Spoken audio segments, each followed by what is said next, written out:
Welcome to Night 8 to fall asleep fast. This is a quiet place where you don't need to focus, remember, or do anything at all. You can simply listen or let the sound fade gently into the background. If it feels right, you can softly like this video now or leave a calm comment sharing where you're listening from and what time it is. There's no need to rush, everything here moves slowly. Tonight, we explore crazy royal hobbies that shaped nations. A calm and unhurried story from the past, told gently, without urgency and without expectation. You don't need to stay awake for it. You don't need to follow every detail. If you were here last night, welcome back. And if this is your first night, you can begin right here, exactly as you are. A new night will be waiting for you again tomorrow. But for now, allow your breathing to slow, your thoughts to drift, and let this story quietly carry you toward rest. The evening settles slowly over the royal residence, not as an event but as a gradual softening of the day. Light fades from the higher windows first, leaving the lower corridors wrapped in a gentle half-shadow. Stone walls that held the warmth of daylight begin to cool, and the air inside the palace grows still as if it too is preparing to rest. Nothing signals this change sharply. There is no single moment when day becomes night. Instead, it happens quietly, almost without notice. Within these walls, the rhythm of the hours has long been shaped by repetition. Floors bear the faint smoothness of countless steps taken at predictable times. Doors open and close with familiar restraint, guided by habits older than any one person who now walks these halls. The palace is not silent, but its sounds are subdued. The distant settling of timber, the muted echo of footsteps far away, the occasional soft clink of metal as lamps are adjusted for the night. These are not sounds meant to be heard closely. They simply exist, filling the space without asking for attention. As evening deepens, the sense of purpose that governed the earlier hours loosens its grip. Rooms once occupied for council and ceremony empty gradually, leaving behind the quiet order in which they were arranged. Chairs remain where they were last set. Tables hold the marks of use, not freshly cleared but no longer active. The palace does not hurry to erase the day. It allows traces of it to remain, as though acknowledging that what has passed does not need to be undone. Beyond the walls, the surrounding grounds sink into darkness. Paths curve away into shadow, their edges softened by moonlight filtering through thin clouds. Trees stand motionless, their shapes steady and unchanging, offering no sign of urgency or threat. The night air carries a coolness that feels deliberate rather than sudden, as if it has arrived on time as it always does.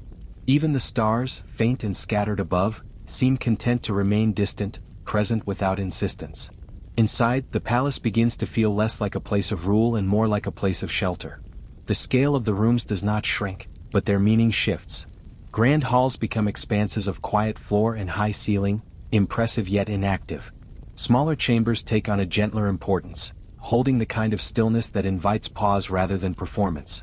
The transition is subtle, marked not by change in structure but by change in use. Time during these hours moves differently. It stretches, unmeasured by public schedules or visible obligations. The routines that remain are unhurried and familiar, carried out with care but without pressure. Lamps are placed where they have always been placed. Curtains are drawn with practiced hands. The glow that fills the rooms is warm but restrained, enough to soften edges without fully banishing shadow. Nothing is meant to stand out. The residence itself seems aware of this pattern. Its architecture guides the evening inward, away from openness and display. Corridors narrow slightly, ceilings lower, and the spaces between rooms create a sense of gradual retreat. The design encourages quiet movement, guiding those still awake toward interior rooms where the night feels contained and manageable. It is not a place meant to resist darkness, but one that accommodates it. In these moments, the palace reveals a different kind of presence. During the day, it stands as a symbol, an arrangement of stone and order meant to be seen and acknowledged. At night, it becomes something more private. Its purpose is no longer to impress, but to endure. Walls no longer define boundaries of authority, but of safety. Windows no longer frame views, but hold back the chill of the night air. There is a sense that the building itself is listening, attentive to the subtle changes that come with evening. The air feels heavier, slower, as though carrying the weight of many past nights just like this one. Each evening adds another layer to the memory of the place, though none of these memories are sharp or specific. They blend together, forming a continuous impression of calm persistence. Nothing demands attention here. The absence of urgency is complete. Even the passage of time seems less defined, marked only by the gradual dimming of light and the deepening quiet. The palace does not announce the hour. It allows the night to unfold at its own pace, trusting that everything will settle where it belongs. Within this setting, the presence of those who reside here feels secondary. The space does not react to individuals so much as it absorbs them, folding their movements into its larger rhythm. Whoever remains awake does so without spectacle, moving gently through rooms that expect no sudden change. The palace offers no instruction, only accommodation. As the evening continues, attention naturally drifts away from the larger spaces towards smaller, more contained ones. The grand becomes less relevant than the familiar. The focus shifts inward, not toward thought or decision but toward comfort and routine. This is not the hour for proclamations or plans. It is the hour for passing time quietly, for allowing the day to release its hold. The sense of safety here is not dramatic. It is built from predictability and repetition, from the knowledge that this night resembles countless others before it. The palace has known storms and celebrations, arrivals and departures, yet the evening always returns to this same gentle state. The consistency itself is reassuring, requiring no explanation. Light continues to soften, retreating into smaller pools that leave the corners of rooms undisturbed. Shadows stretch without sharpness, blending into one another until they lose distinct shape. The boundaries between objects become less pronounced, and the room feels more unified, less defined by individual elements. Everything belongs to the same quiet moment. In this atmosphere, it becomes easier to notice how little is required. The palace does not ask for activity to justify its existence. It stands complete in stillness, content to simply be present. The night does not transform it, only reveals this quieter aspect of its nature. What remains is a place ready to hold whatever the hours bring, without anticipation or resistance. The evening does not conclude. It does not signal an ending. Instead, it continues to deepen, drawing the residents further into itself. The palace settles into a state where time feels suspended, where nothing presses forward and nothing is left behind. It is within this calm, unremarkable continuation that the night truly begins, opening gently toward whatever small, unobserved moments may follow. The night continues without announcement. After the palace has settled into its quieter form, after corridors have emptied and larger rooms have surrendered to shadow, a different kind of time begins to unfold. These are the hours without witnesses, when the presence of others fades so completely that even their absence feels natural. The building no longer responds to schedules or expectations. It simply holds the remaining wakefulness without comment. In these hours, movement is minimal and unobserved. A door opens and closes somewhere deep within the structure, not with intention but with familiarity. The sound does not travel far. It is absorbed by thick walls and long passageways, softened until it becomes part of the general hush. The palace seems designed for this, its scale allowing solitude to exist without isolation. Some chambers remain faintly lit, though not brightly enough to suggest activity meant for others. The light is practical rather than expressive, meant to illuminate only what is necessary. It pools gently on stone floors and wooden surfaces, leaving ceilings and corners in shadow. Nothing here asks to be seen clearly. The dimness feels intentional, protective rather than incomplete. Within this quiet, a solitary figure may remain awake, though the night does not center itself around any one presence. Whoever lingers does so without ceremony, moving slowly, unhurried by obligation. These hours belong to no audience. There is no need to perform awareness or authority. The weight of visibility has lifted, leaving behind a simpler state of being. The absence of witnesses changes the quality of attention. Without the need to respond or anticipate, the mind drifts toward repetition and habit. Actions become smaller, more contained. A hand rests longer on a familiar surface. A step pauses without reason. Time stretches not because it is filled but because nothing presses against it. The night does not measure progress, it allows duration. In this solitude, routines take on a different character. They are not formalized or announced but they are consistent. Certain rooms are returned to night after night. Certain objects are touched, adjusted, or simply acknowledged by their presence. These gestures are not purposeful in a public sense, yet they provide structure to the hours that might otherwise dissolve into indistinction. The palace accommodates this solitude easily. Its vastness ensures that no single presence dominates the space. The architecture absorbs movement, turning even deliberate actions into quiet suggestions rather than statements. Stone floors dull the sound of footsteps. Thick doors close gently, guided by weight rather than force. The building offers privacy not by hiding, but by dispersing attention. Outside, the night deepens further. The moon shifts slowly across the sky, altering the quality of light in subtle ways that are noticeable only if one remains long enough. Shadows lengthen and reposition themselves, though the changes are so gradual that they feel less like movement and more like settling. The world beyond the walls does not intrude. It simply continues alongside. Within, the sense of time becomes less linear. Without bells or voices to mark the hours, moments blend together. The difference between earlier and later grows indistinct. What remains is a continuous present, shaped by comfort and familiarity. The palace no longer signals progress. It holds the night as a single, extended interval. These unwitnessed hours allow for a kind of quiet persistence. Thoughts, if they arise, do so gently without urgency. They are not conclusions or plans but impressions, passing through without demand. Attention may rest on small details that would otherwise be overlooked. The texture of a wall, the faint scent of wax and wood, the way light softens the edge of a doorway. There is no expectation that anything meaningful will occur. And yet, the very absence of expectation gives these hours their particular weight. What happens here does not need validation. It does not seek acknowledgement beyond its own repetition. The night becomes a container for actions that exist solely because they have before. Over time, these solitary hours develop a rhythm of their own. Not a schedule but a pattern felt rather than tracked. Certain moments return night after night, not because they are necessary but because they are familiar. Familiarity itself becomes a form of rest. The palace, having witnessed countless such nights, seems to recognize this rhythm, offering no resistance. Light continues to burn steadily in a single place, neither brightening nor dimming with intention. It simply remains. Shadows hold their positions for long stretches, reinforcing the sense that nothing here is in a hurry. Even the air feels settled, as though it has chosen to stay exactly as it is. The solitude of these hours does not feel empty. It feels complete in its quietness. The absence of others does not create lack but space. Space to remain unobserved, to exist without definition. The palace becomes less a setting and more a companion, its presence steady and unquestioning. As the night progresses, the awareness of being unwitnessed deepens. Actions lose any remaining trace of display.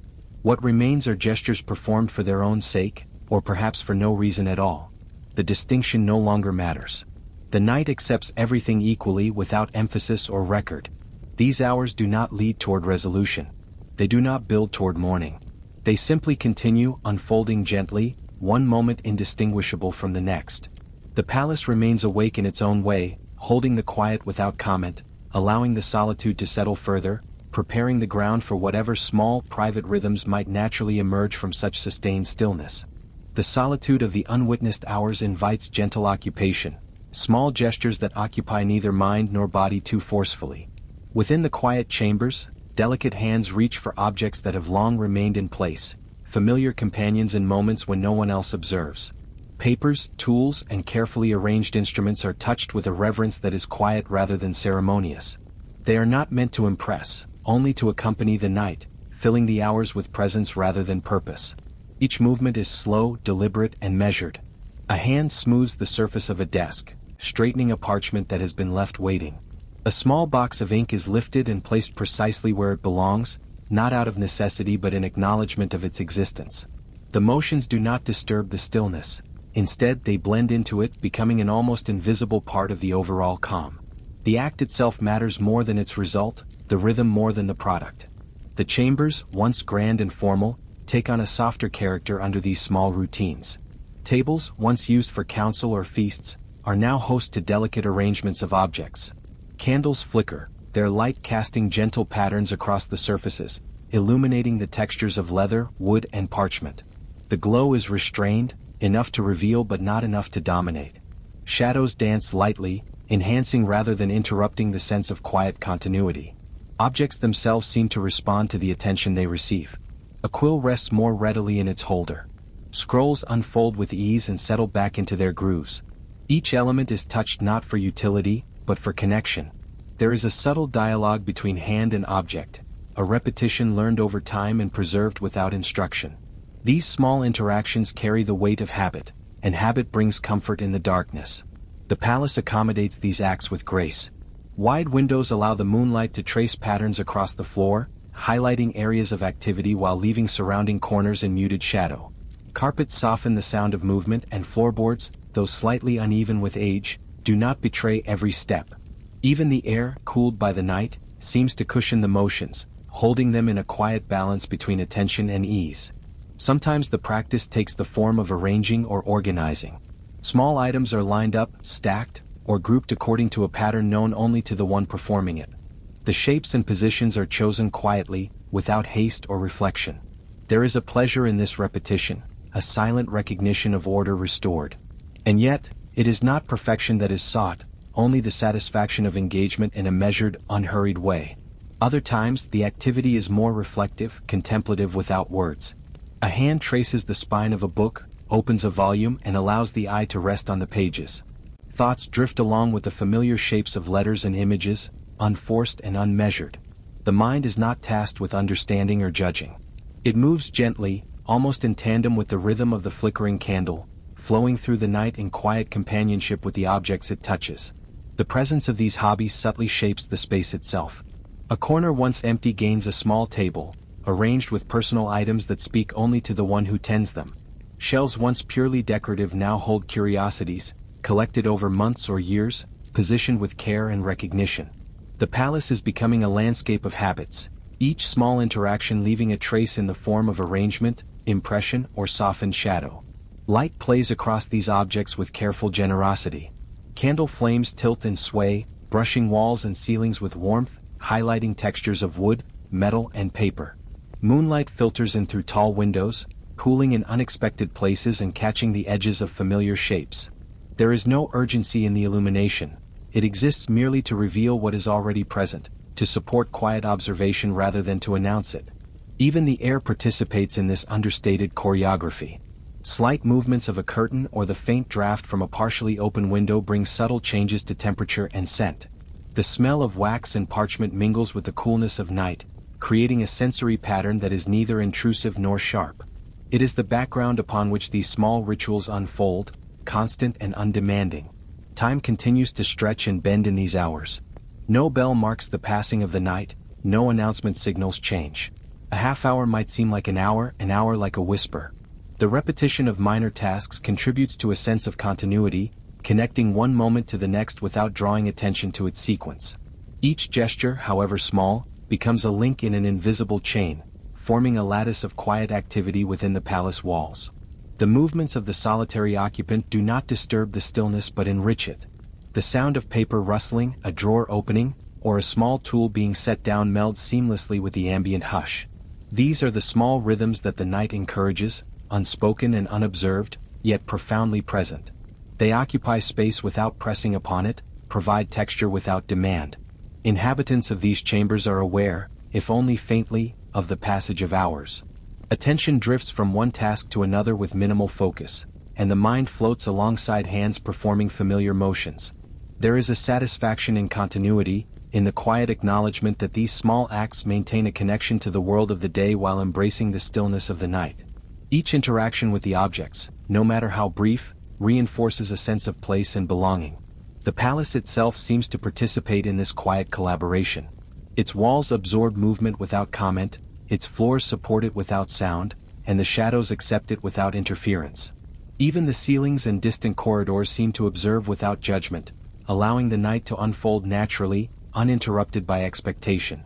The architecture in this way becomes part of the rhythm, shaping and holding the space for these minor but meaningful interactions.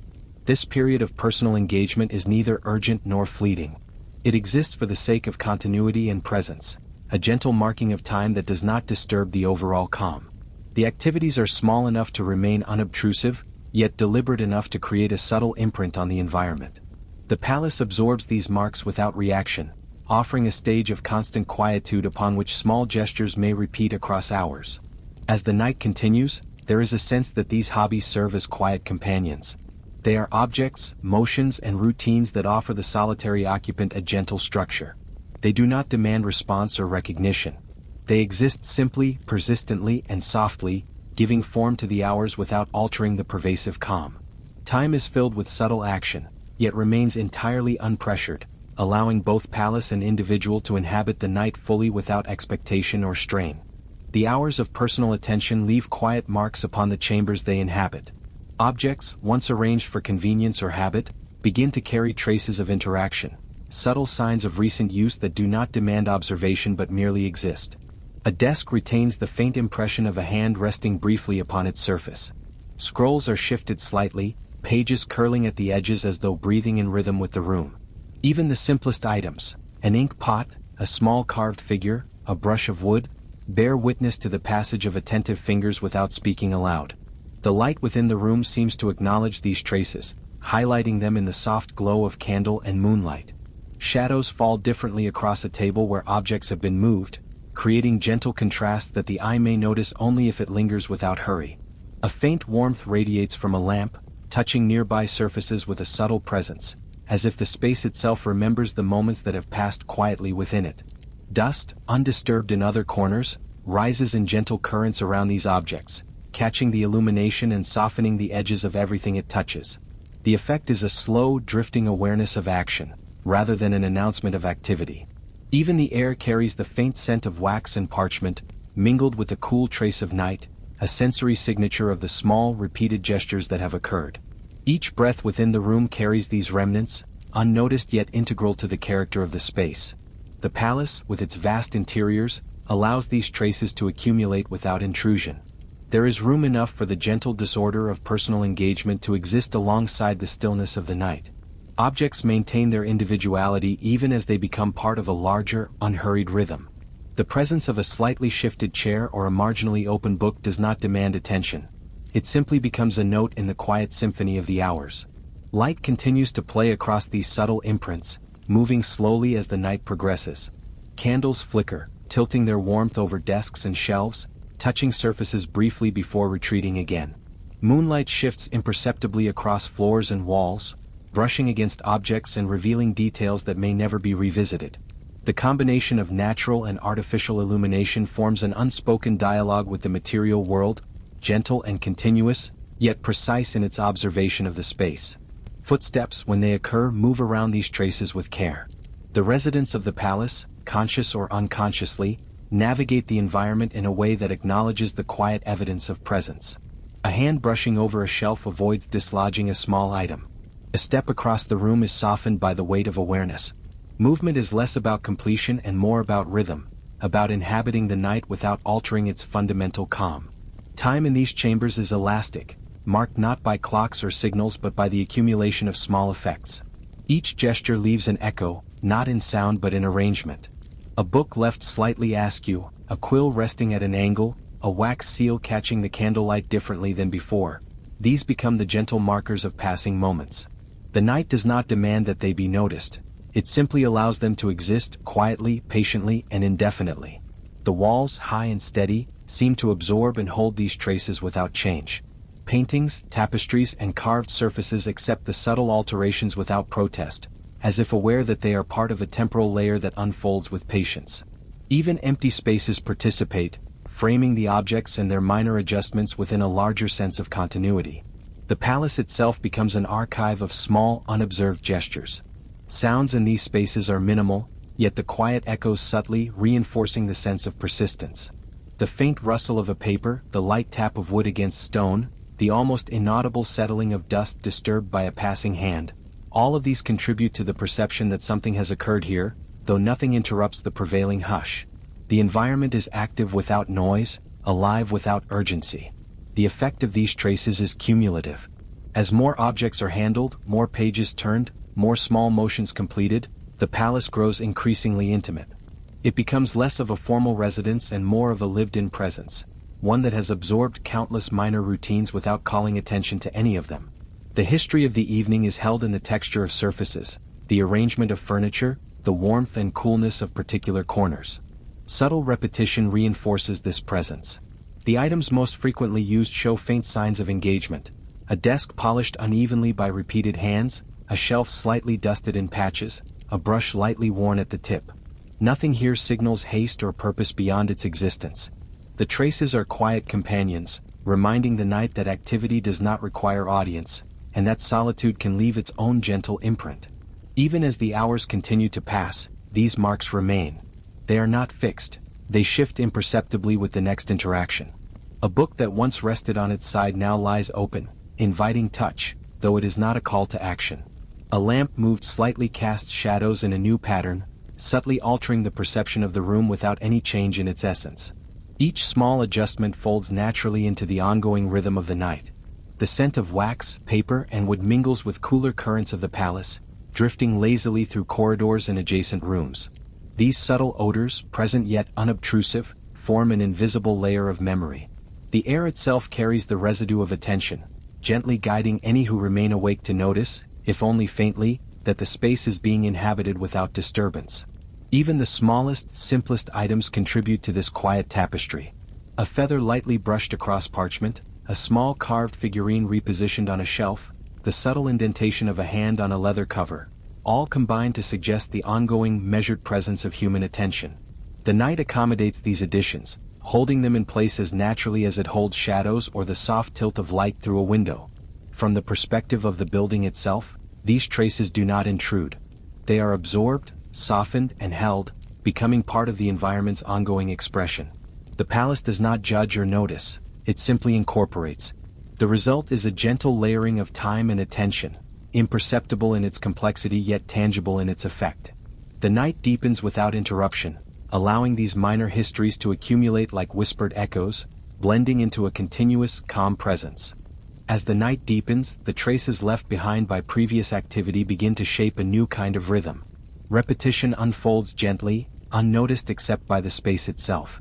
Objects and routines that were engaged with earlier return to attention in subtle cycles, echoing prior gestures without urgency or expectation.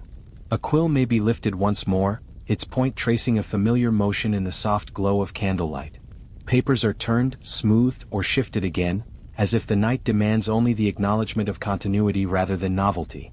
The repetition is quiet and unhurried. Each movement does not insist upon observation, yet each leaves an imprint, however slight.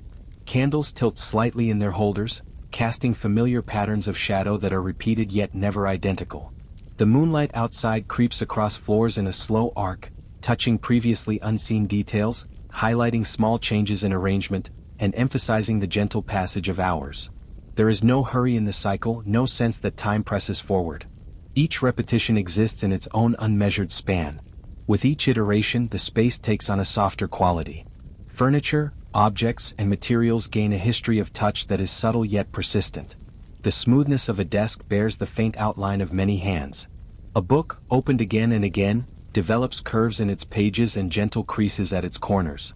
These are not imperfections but quiet indicators of sustained attention, markers of repeated care rather than rushed action. The palace itself becomes a participant in this rhythm.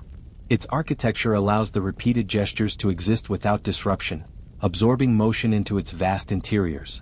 Floors, walls, and ceilings echo faintly with each touch and shift, but these echoes are neither sharp nor intrusive. They blend with the ambient sound of the night, the distant settling of stone, the faint hum of cooling air, the occasional whisper of wind against tall windows. Each iteration of activity harmonizes with the background, forming a soft pattern that is perceptible only through gentle observation. Time stretches in the repetition. Moments are defined not by clocks or announcements but by the continuity of action. A drawer that has been opened once may be reopened, a candle repositioned, a brush laid down and picked up again. Each recurrence is quiet, deliberate, and self-contained. The repetition reassures rather than demands attention. The night is not accelerated by it. Rather, it is held gently, extended, and familiar. The sensory environment responds in kind. Candle flames sway slowly, shifting the illumination across familiar surfaces. Shadows follow the subtle changes of objects and hands, stretching and compressing as though in rhythm with the quiet patterns of movement. The scent of wax, parchment, and aged wood lingers, subtly altered by the repeated handling of objects. Each iteration deepens the ambient familiarity, reinforcing a sense of presence without urgency or intent. Within the rooms, attention to detail remains constant yet relaxed. Small adjustments are made, sometimes imperceptible in their delicacy, as if to honor the prior night's interaction. The act is not completion, it is acknowledgement. A small box is straightened, a page turned just slightly, a quill positioned with a hand that has long grown accustomed to its weight. The gestures are neither necessary nor consequential to an observer. They exist to maintain connection with the space, the objects, and the self within it. Even the air itself seems attuned to this gentle repetition. Slight drafts shift the candle flames and rustle the edges of papers, reinforcing the sense that nothing here is fixed or stagnant. The room breathes softly with the continuation of gestures, the subtle movement of light and air forming a rhythm that is calm, steady, and enduring. This quiet consistency nurtures an unspoken sense of order, one that is comforting without demanding recognition. The effect of repeated attention manifests in the gradual shaping of the environment. Spaces become familiar through habit and repetition, and this familiarity breeds a sense of ease. The occupant need not evaluate or alter their surroundings in any dramatic way, they simply inhabit them, moving through gentle cycles that leave impressions both subtle and continuous. There is a balance between motion and stillness, between activity and quietude, that defines the night. Sounds of repetition are minimal but present. The soft shuffle of paper, the light tap of wood on stone, and the nearly imperceptible shifting of objects all contribute to a pervasive sense of ongoing presence. These minor noises do not demand focus. Instead, they meld with the broader stillness, forming a texture of gentle continuity. Even the faint settling of the building itself, the sigh of timber or stone cooling with the night, joins in this rhythm, echoing repetition at a structural scale. The repeated gestures do not feel mechanical or rigid. Each occurrence contains slight variations, natural shifts that prevent the night from becoming static. A candle may lean fractionally more than before, a page may curl slightly differently, the angle of a quill may adjust in tiny, almost imperceptible ways. These variations exist within the calmness of continuity, ensuring that the repetition is alive yet non-intrusive, maintaining serenity above all. In this way, the night maintains a soft momentum. Each cycle builds upon the previous without tension or expectation. The palace transforms subtly into a landscape of gentle echoes, gestures, movements, and interactions that span hours without pressuring either the body or the mind. The rhythm of repetition becomes a companion, a presence that is felt rather than noticed, creating a sense of cohesion in an otherwise quiet, still night. Through these ongoing patterns, the environment itself begins to take on a character of endurance. Objects carry the memory of hands that have touched them, surfaces bear the imprint of attention, and the subtle shifts of light and shadow mark the passing hours. Nothing here demands observation or comprehension. The night unfolds at its own pace, and each gesture, each soft repetition, adds to the cumulative presence of calm. Even as the repetition continues, there is room for change. Slight adaptations in gesture, placement, and interaction keep the environment responsive yet undisturbed. The occupant moves within this framework without rush, attending to each moment with measured care. The night accepts these alterations seamlessly, preserving both the structure and the serenity of the space.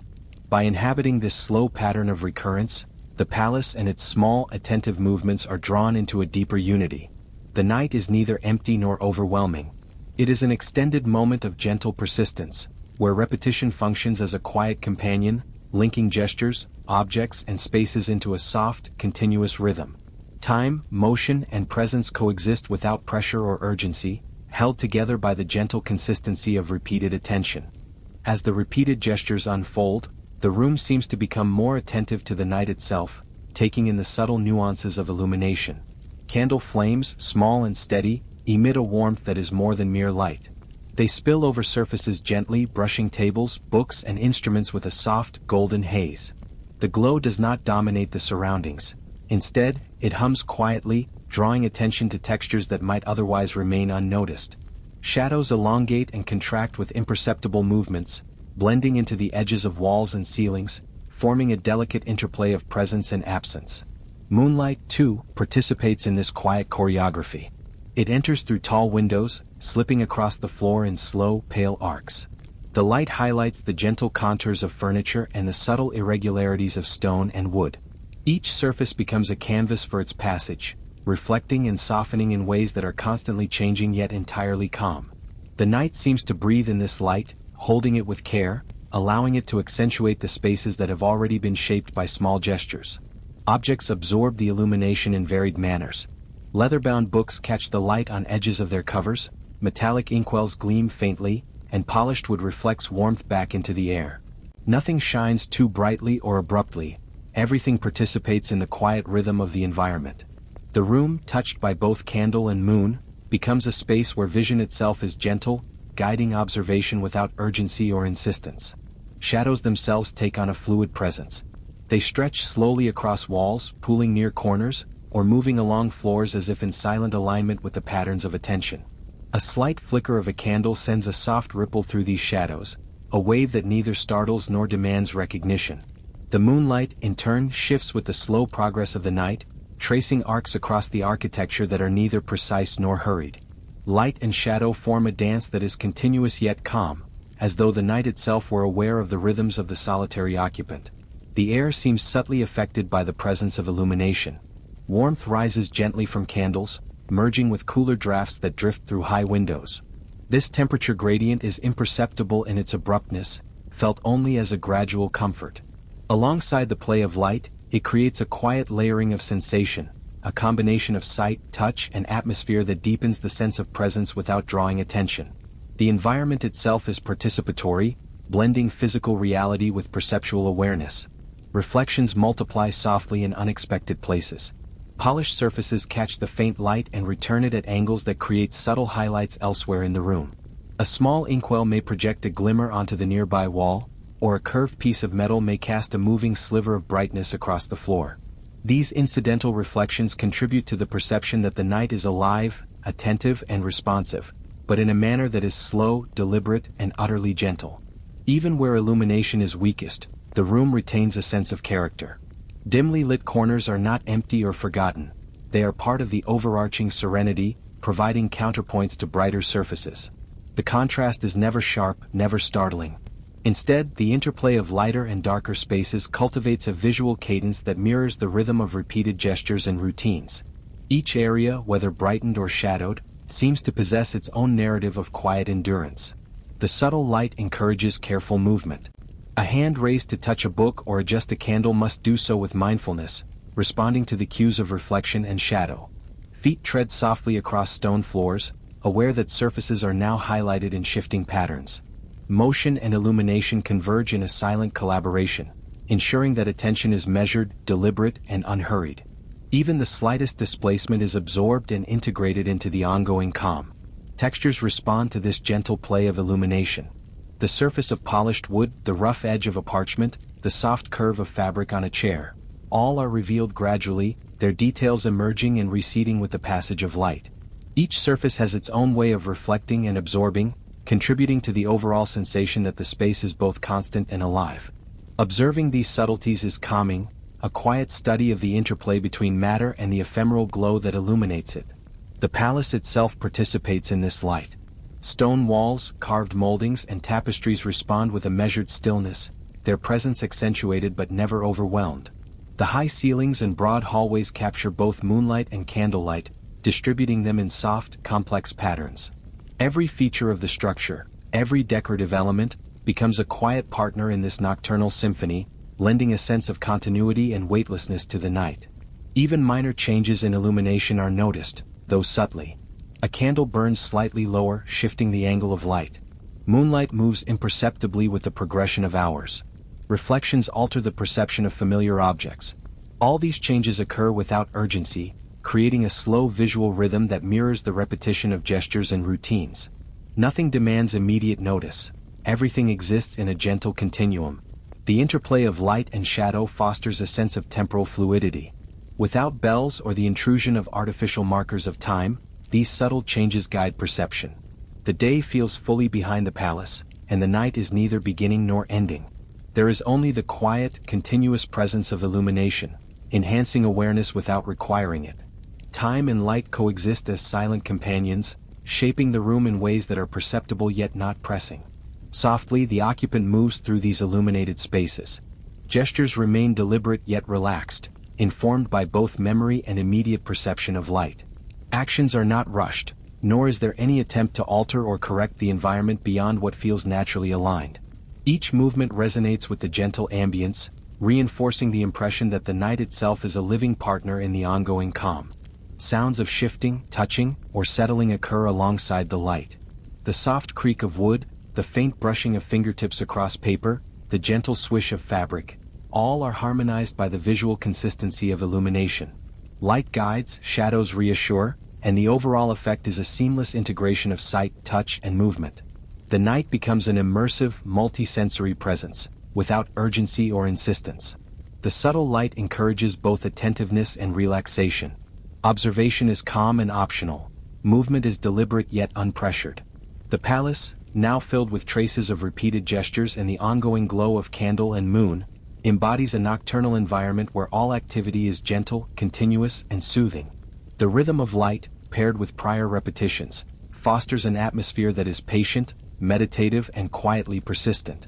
Within the vast chambers and narrow corridors of the palace, the night carries a hushed symphony of sounds, delicate and unhurried.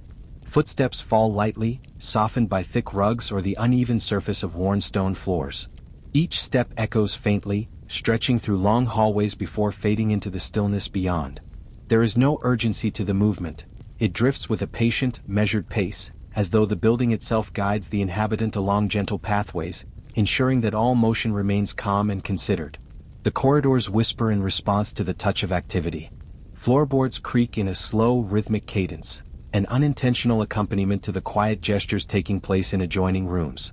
A door, opened with careful deliberation, sighs softly on its hinges, its sound absorbed and distributed across the adjacent walls. Even the smallest disturbances, a hand brushing a curtain, a page turning, add to this understated chorus. There is no harshness or abruptness. Every sound contributes to a shared awareness of space, a subtle recognition that the palace itself is present and attentive. Air moves slowly through these passageways, carrying the scents and faint noises of rooms further along. The gentle drift of a breeze rustles tapestries, creating soft undulations that blend seamlessly with the other minor sounds. The sensation is like a current of continuity, binding one space to the next, connecting the traces of earlier actions with the hushed anticipation of future ones. Nothing demands focus. The noise exists to support the rhythm of the night, guiding awareness without insistence. Rooms contribute their own gentle notes to this chorus. Inhabitants' movements are absorbed into the architecture. Chairs slide softly against stone, the subtle shifting of objects produces a quiet resonance, and the occasional tap of metal upon wood becomes a gentle punctuation. The palace, with its high ceilings and elongated hallways, amplifies some sounds only to allow them to dissipate into calm, while muffling others in ways that preserve serenity. Every corridor, chamber, and stairway participates in the layering of sound, forming a continuous, flowing presence that is perceptible yet unobtrusive. Even distant corners, largely unvisited, contribute their own subtle echoes. A shuttered window may rattle slightly against its frame as a night breeze passes through, or a loose floorboard may settle with a whisper. These events are not startling, nor do they demand attention. Rather, they enrich the sense that the building is alive in the quietest, most patient way. The palace responds to the passing hours not with drama, but with a soft, enveloping awareness, where every minor sound carries the weight of continuity and care. The interplay between sound and movement is gentle and deliberate. Hands reaching for objects, the brushing of fabric, and the adjustment of furniture all generate barely perceptible vibrations that travel through the space. Footsteps and echoes are synchronized with these gestures, creating a seamless, flowing pattern that is calming and meditative. The acoustic character of each corridor transforms everyday motion into a quiet ritual, a sequence of sensations that sustain both presence and stillness. Small interruptions, when they occur, blend naturally into the broader composition. A soft click of a latch, a shifting pile of papers, or a settling of wood after gentle pressure, all become part of a subtle cadence. There is a rhythm here, but it is not measured in conventional time. It is the slow pulse of habitation, the gentle heartbeat of a palace in nocturnal repose. This rhythm neither demands nor intrudes, allowing the mind to follow or drift away entirely. Sounds are filtered through layers of space. Thick rugs absorb footfalls, tapestries soften echoes, and stone corridors project distant noises in muted clarity. This layering creates depth in the auditory landscape, adding a sense of dimensionality that mirrors the palace's physical expanse. Listeners may perceive variations in volume, timbre, and directionality without ever being startled or drawn into activity. Every sound coexists with silence, and silence enhances every sound, forming a continuous interplay that is as calming as it is intricate. The night itself participates in the acoustic environment. Gentle breezes through windows, the faint settling of structural elements, and the cooling of walls contribute a quiet, ambient hum. These natural sounds are neither dominant nor intrusive. They underscore the human gestures, blending with them into a serene totality. Movement and stillness, sound and absence, are woven together in a way that invites deep relaxation without requiring attention or engagement. Even habitual movements contribute to this sonic tapestry. Repeated gestures from earlier hours, opening a door, turning a page, adjusting an object, generate echoes that have been softening and accumulating over time. The repetition, combined with the ambient sounds of structure and air, establishes a continuous layer of calm. The night becomes textured with experience, subtle and unforced, filled with evidence of both presence and patience. Through these whispering corridors, awareness of time is soft and fluid.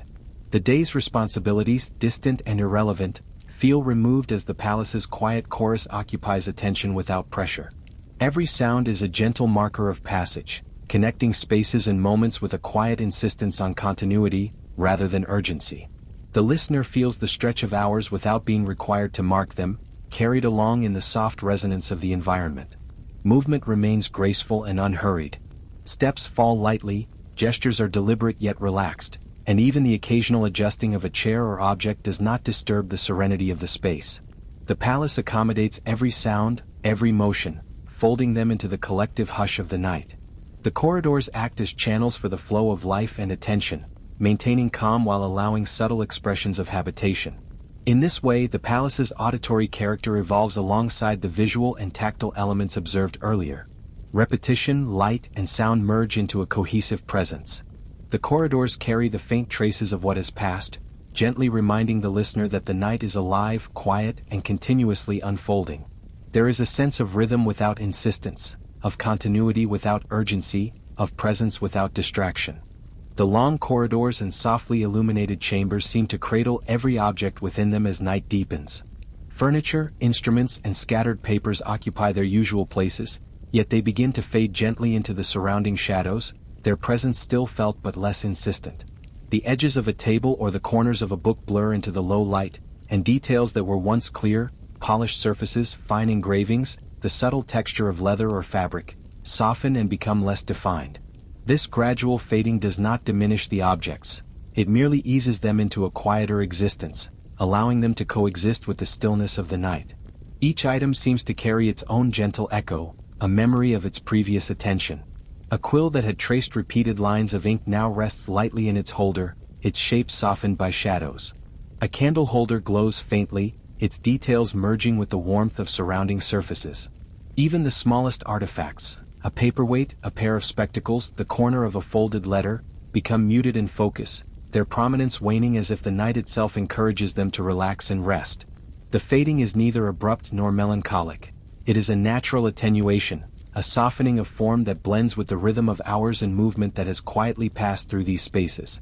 The play of light continues to guide perception, reinforcing the gentle diminishing of detail. Candle flames, flickering ever so slightly, cast shadows that obscure fine lines and soften contrasts. Moonlight glides across polished wood and marble floors, touching objects just enough to make them perceptible, yet never insistently. Subtle reflections bounce from one surface to another, weaving a delicate pattern that suggests presence without imposing sharp clarity. Every object becomes part of an ambient haze, where definition and prominence are surrendered to tranquility. The fading is accompanied by a sense of time passing at an unhurried pace. Items that had been handled, moved, or adjusted earlier in the evening seem to settle naturally into their positions, their motion absorbed by the quiet of the palace.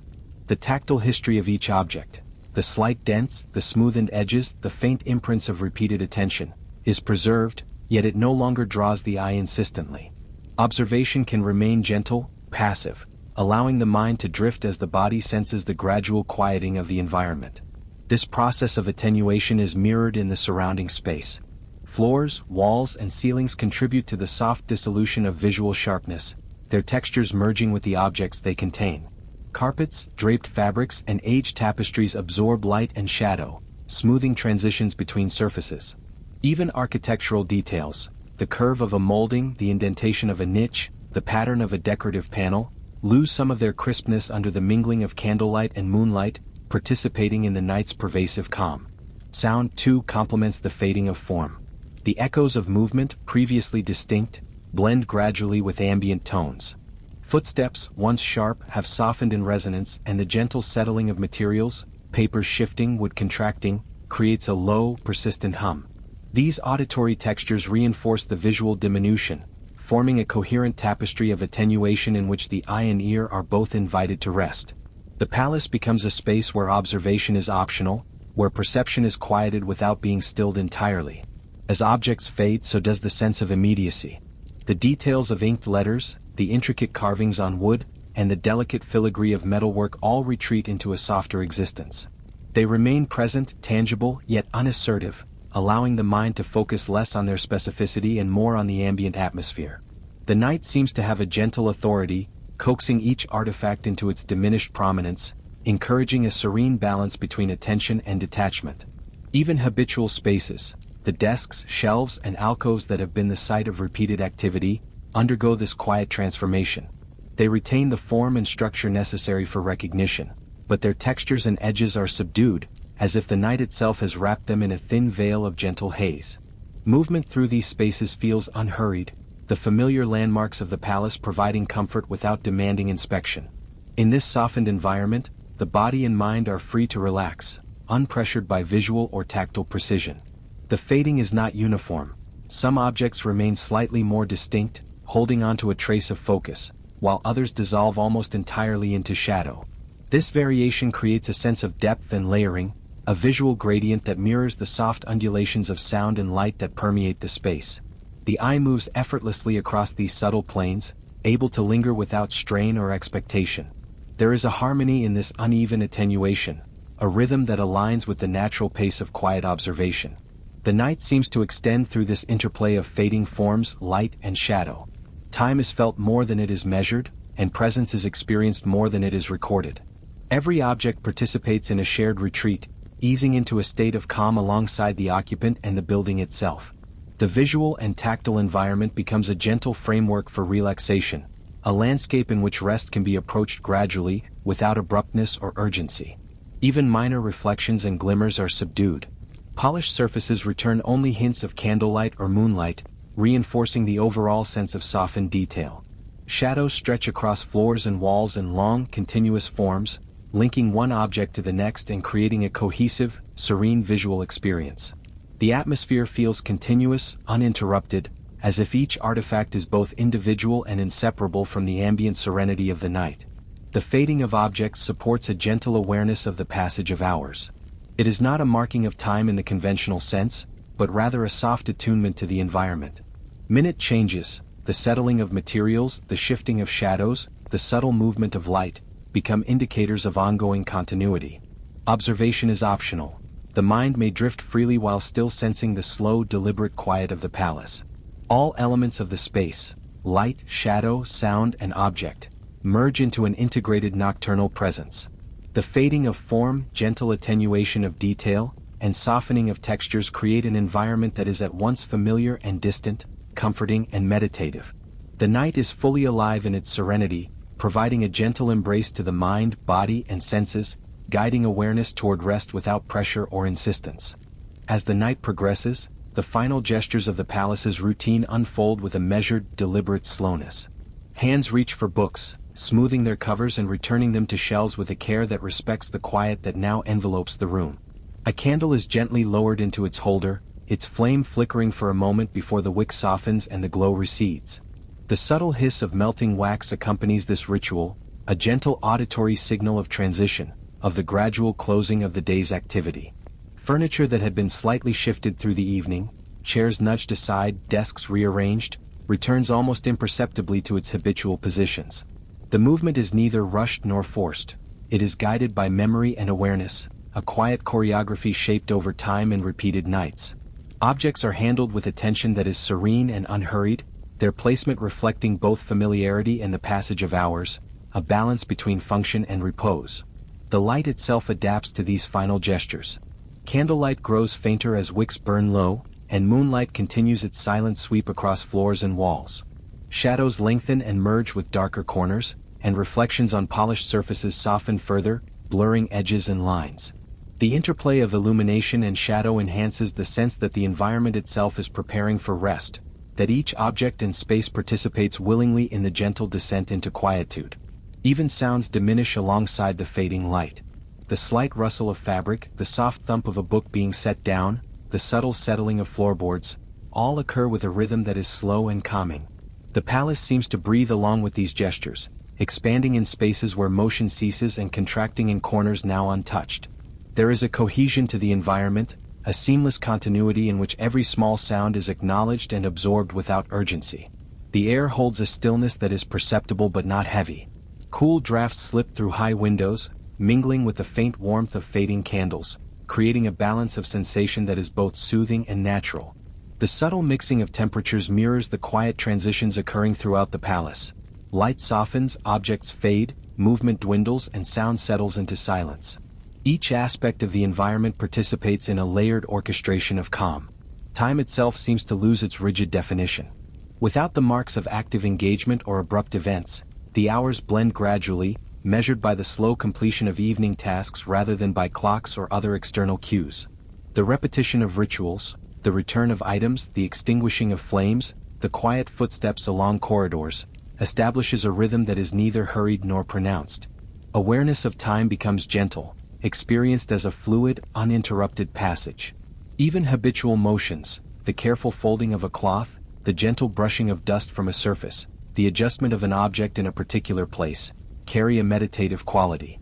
The hands that perform these actions do so with calm intent, aware of the surrounding stillness and respectful of it.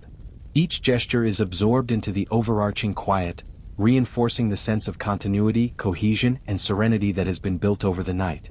Rooms, corridors, and chambers share in this gentle slowing.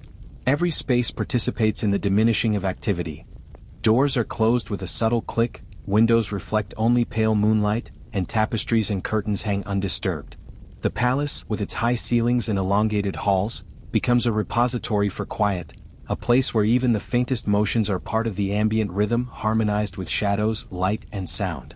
The diminishing light and slowing movement draw attention to the texture of objects and spaces in a different way.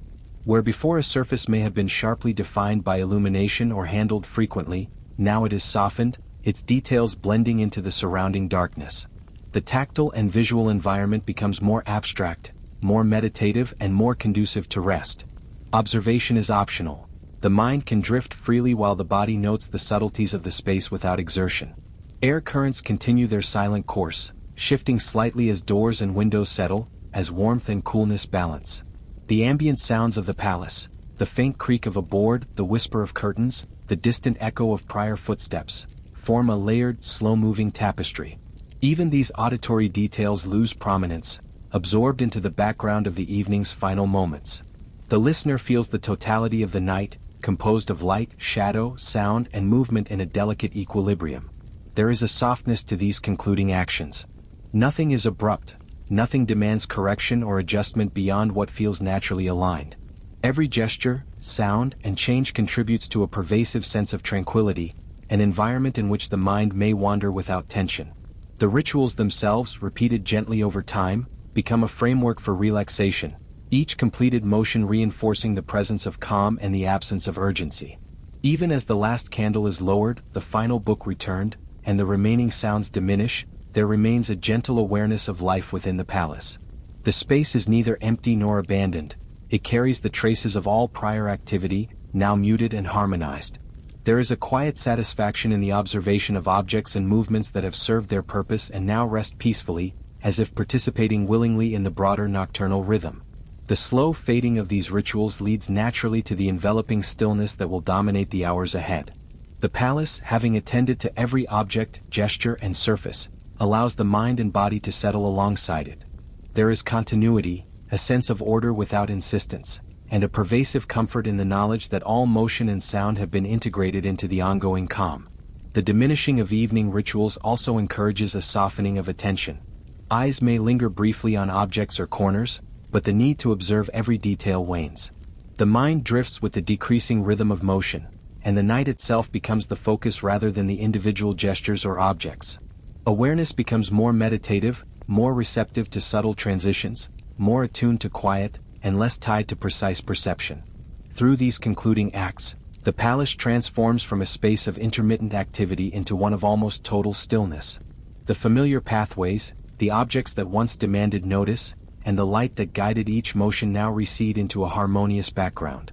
The senses are free to relax completely, enveloped by a quiet environment that is both tangible and abstract, filled with the gentle presence of all that has occurred. As the night deepens further, the palace itself seems to breathe more softly, its corridors and chambers wrapped in a quiet that stretches and lingers.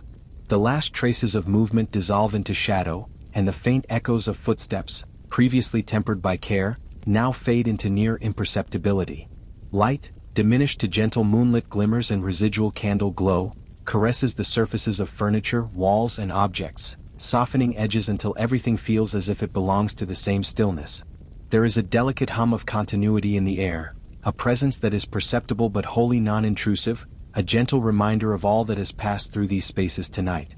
The whispers of the night are subtle and unassertive. A curtain shifts slightly in a draft, a loose page stirs under its weight, and distant sounds of settling materials provide a soft, rhythmic accompaniment to the surrounding stillness. Each sound is absorbed without urgency, lingering just long enough to be noticed before retreating into silence. The interplay between what can be perceived and what is merely suggested forms a gentle tapestry of auditory textures, a quiet symphony that accompanies the gradual cessation of conscious attention. Shadows stretch further as the moon arcs higher in the sky, elongating the familiar shapes of furniture, books, and ornamental objects into soft silhouettes. The corners of rooms, previously punctuated by candlelight, become vague and amorphous, blending into the encompassing calm. Even the walls themselves seem to soften, their details absorbed into the prevailing atmosphere, creating a sense of continuity between objects and the spaces they inhabit. There is a sensation that everything has slowed to the same rhythm, a measured and unhurried flow that invites the mind to drift freely. The air carries the residual warmth of extinguished candles and the cool sweep of evening drafts, mingling without abrupt shifts. Every breath feels aligned with the quiet of the environment, and each inhalation seems to draw in the calm that now pervades the palace. Surfaces, textures, and spaces that had demanded attention earlier now rest comfortably in their reduced prominence. The eye moves across the room without needing to focus, tracing forms that are familiar yet softened, familiar yet distant, all part of a unified nocturnal landscape. In these final hours, the palace exhibits a subtle cohesion, a balance between presence and absence. Small details, a book cover, a folded piece of cloth, a polished handle, retain their place but yield to shadow and distance, no longer insisting upon attention. Light and darkness, movement and stillness, sound and silence, all converge in a measured rhythm that mirrors the final cadence of the night. The sense of time itself becomes fluid, marked not by minutes or hours but by the diminishing prominence of form and the pervasive calm that surrounds each space. The night whispers its presence in other ways as well. Even the smallest shifts, a barely perceptible draft across a page, the gentle settling of a wooden floorboard, suggest life without interruption, a silent dialogue between the environment and the quiet observer. Each sound is muted, each motion absorbed into the soft continuum that defines the late hours. There is no urgency, no call to notice or react, only the serene awareness that the night carries on in its measured, hushed manner. Movement within the rooms has ceased entirely, leaving objects to exist in gentle equilibrium with the atmosphere. Shadows of chairs and tables merge with the surrounding darkness. The surfaces of books and ornamental objects catch the faintest hints of moonlight before surrendering to the pervasive gloom. Even textures, the grain of wood, the weave of textiles, the subtle imperfections in stone, lose prominence, becoming part of the overall impression of softness. There is a sense that all that has been active during the evening is now resting, aligned with the quiet pulse of the night. The ambient sounds, so sparse and delicate, guide perception without commanding it. A faint creak, a whisper of cloth, the distant echo of a door gently settling, each acts as a tender marker of continued presence rather than a demand for attention. The listener may become aware of them intermittently, then drift away again, encouraged by the tranquility to release focus. In this way, the final moments of the night foster a seamless transition from conscious observation to restful immersion. Time stretches and bends in this environment. The separation between past and present feels increasingly subtle as attention softens and perception yields to the encompassing calm. Every element, the quiet movement of air, the softened outlines of familiar objects, the faint, measured sounds, forms a continuous, unbroken experience. The palace is not inert, it is gently alive, aware in its stillness, providing a framework in which the mind may wander freely, detached from obligation or expectation. The fading of form and sound creates a sense of intimacy with the space. One may sense the presence of objects and surfaces without needing to distinguish each detail. Shapes and textures melt into one another, forming a visual and sensory field that is both comforting and meditative. The night has assumed its full quietude, encompassing the body, the senses, and the environment in a harmonious embrace that encourages rest without demand. The whispering of the night continues in subtle layers, an ambient chorus of minimal movements and attenuated sounds. The mind may follow them, or it may drift past entirely, as attention becomes optional and relaxation inevitable. The palace, the objects within it, and the lingering warmth of human care remain, yet all assert nothing. They form a serene background, an enduring calm that supports the slow descent into rest and the gradual surrender of wakeful thought. Everything now flows into a unified nocturnal rhythm. The rooms, corridors, objects, and shadows exist in quiet accord, each element contributing to the pervasive calm. The observer may notice traces of light and sound or simply sense their absence. In either case, the environment supports a gentle slowing, a soft harmonization of perception and awareness. In this way, the night gradually unfolds toward a state of near-complete stillness, inviting the mind and body to drift in concert with its quiet pulse. Even the smallest visual and tactile impressions, an edge of a table, a fold of fabric, the shimmer of a book's cover, are absorbed into the overarching softness. Nothing competes for attention, nothing intrudes. The senses perceive without effort, moving along with the rhythm of fading light, softened surfaces, and subdued sound. Awareness itself becomes gentle, meditative, and untethered, like a leaf carried slowly on a silent stream. This is the final passage of the night, where time, space, light, shadow, and subtle sound merge seamlessly. All elements that once commanded attention have receded. Every detail, gesture, and echo blends into an overarching quietude. The palace, fully attuned to this late hour, cradles the mind and body, allowing rest to arrive naturally. The night whispers softly, carrying everything toward stillness, and the listener drifts with it, enveloped in the gentle, endless calm. You don't need to keep listening anymore. The story can fade into the background now, becoming softer with every moment. If you're still awake, that's perfectly fine. There's no rush and nothing you need to remember. Just let your breathing slow down, let your thoughts drift where they want to go, and allow the quiet of this night to settle around you. This story will remain here, gently playing while you rest. Tomorrow night, a new night will be waiting for you, and it's one you won't want to miss. And if sleep hasn't arrived just yet, you can quietly return to one of the previous nights, and let those stories guide you instead. For now, sleep well.